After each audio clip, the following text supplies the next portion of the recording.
Let's just go to Hushin's page real quick, make sure we're live. We're doing. Don't know what to do with my hands. After our sunshine. All right, cool, we're live. I can hear you. We're live? We are live, boys. On our YouTube channel? Yep. Dude. Guys, we are coming at you live from our 4th annual Brush for Bucks event. We are out here doing some good. We're planting some sagebrush, some bitter brush for a large herd of migrating mule deer. We've got Josh from the MDF here with us supporting the great cause. And we've got 80 plus volunteers that have paid to come out here and help us do this, which is pretty remarkable.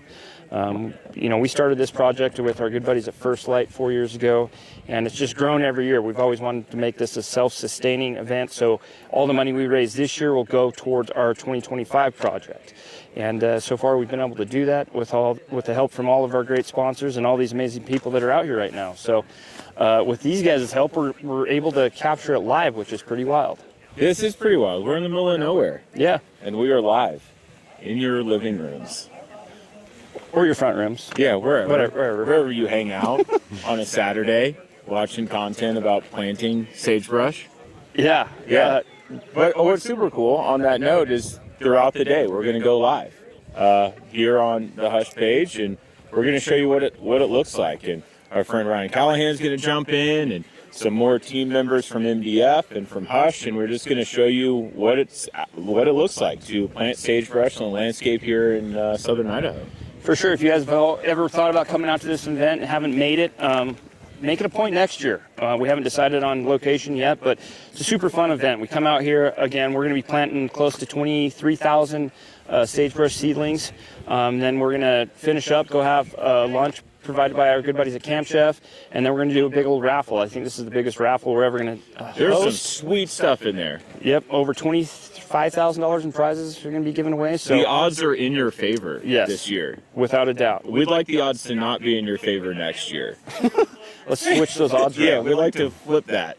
But all this money goes to habitat, goes to what we need to have mule deer on the landscape. And this is real work in action, and we are incredibly excited to be here. And you will see much cooler people than me talking about it throughout the day. He does have a stormy chromer on, which is pretty cool, but we might need it. It was looking not like the greatest weather last night, but it's shaped up. Behind us. Hopefully it holds. Anyways, guys, we're going to be coming live at you all day long, kind of showing you guys, you know, again, if you ever thought about coming to this event, hopefully you can watch and be like, yeah, that's something I want to come and participate in next year. So just stay tuned. We'll be doing this all through the day. Okay, so why don't you guys take me on over to the operation and walk me through this. I'm gonna pass this off to our good buddy, Ryan Callahan, who just happens to be standing right here, and let him roll with it. And you guys can talk about the logistics. Yeah, what we got going on. More of a heavy lifter, which is now that the heavy lifting's in here. Yeah, like Casey and Josh were saying, this is super awesome where the rubber meets the road, boots on the ground, all the cliches that you hear about, but this is conservation work happening right now. And it can be dirty, it can be cold, but it takes hands and willing partners to make it happen, right? Without a doubt. And it is super, super cool because this sagebrush is keystone species for a bunch of the awesome stuff that gets people outdoors. And it's, we just had the lesser prairie chicken listed on the endangered species list on our watch. That's a killer upland game bird, super cool. Little battle turkeys, miniature turkeys, puffing up and posturing, and if you haven't seen that, you got to get involved with stuff like this because this is all greater sage grouse territory, and they're a super awesome, tasty big bird that only live in chunks of ground like this that hopefully we're going to be improving today. Without a doubt. So let's go look at the process, go show you guys kind of what's going on. What I think is interesting is when we started doing this 4 years ago, I started learning a lot about all this myself. One of the things I thought was super interesting is this area's been affected by a fire. 2020, the black pine fire came through here and burned all this country. Well, what happens when a hot fire comes through is it burns up all the sagebrush, but what takes over is a thing called cheatgrass, which this is what I didn't know about. Cheatgrass is a non-native species to North America. It got sent over here on the boats way back in the day, and if cheatgrass takes over a piece of ground like this, nothing will survive, nothing will grow. So that's why you got to get sage planted back in the ground before that takes over. Anyways, we're going to come over here to Brandon. He's our fish and game biologist. That's going to demonstrate how we plant a piece of sage. Do you have a piece of sage to plant? I don't have a piece of sage, I don't.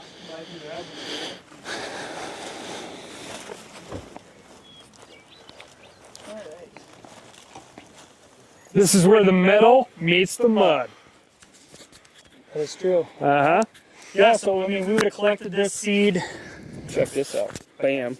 Oh, now we're official. There you go, big dog. Yeah, so I'll partner with, the Forest Service and BLM, and we'll go collect seed. We collect sagebrush seed in the fall, around November. Then we'll take it to Lucky Peak, which is out of Boise, and they'll clean our seed. And then they will plant it in the spring, grow it through the whole year, and then they will store it through the winter.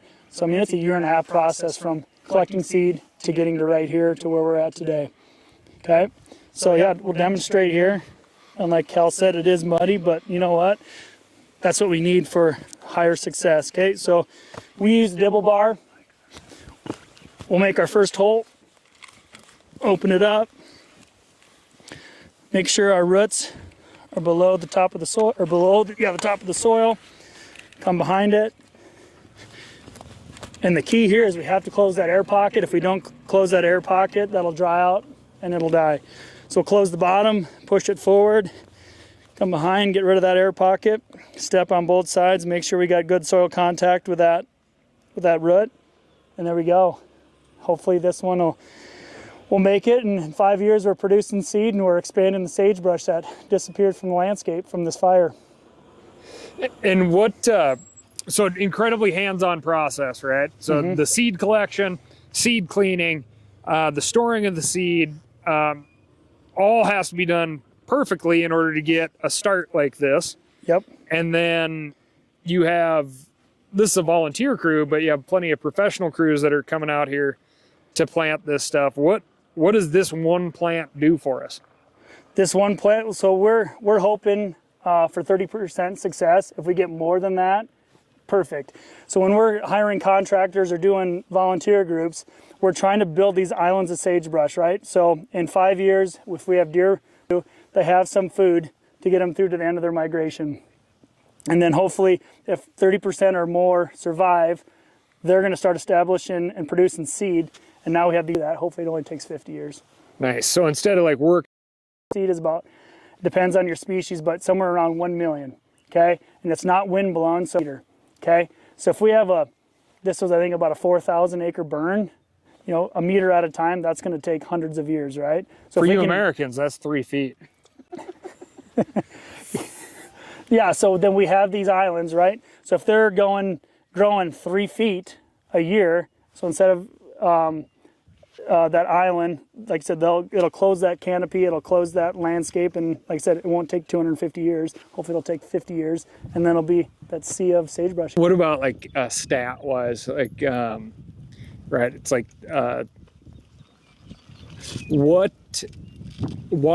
why is it that just a small amount of sagebrush won't do? Why do we need like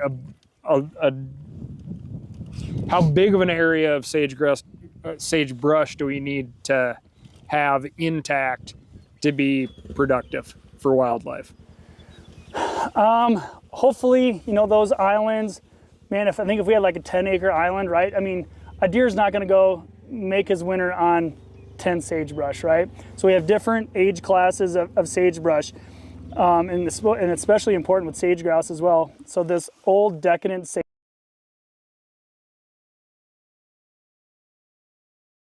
but then at least they can go to that patch, maybe stay there for a week, and until the snow or weather pushes them down.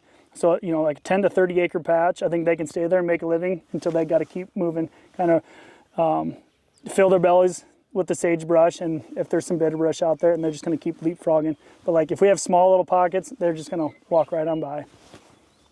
Got it. Got it. Smaller jumps would be better. Keep the calories on, travel less. Correct.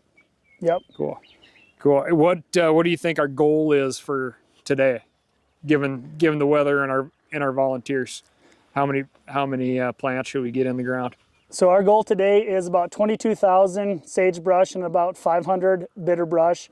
And with the soil conditions we have, and I haven't looked at the forecast, but if we get some rain or snow, it doesn't matter, you know, over the next month in this wet soil, but we could be upwards of 60+% survival, which is amazing. Awesome. Yep. Yeah.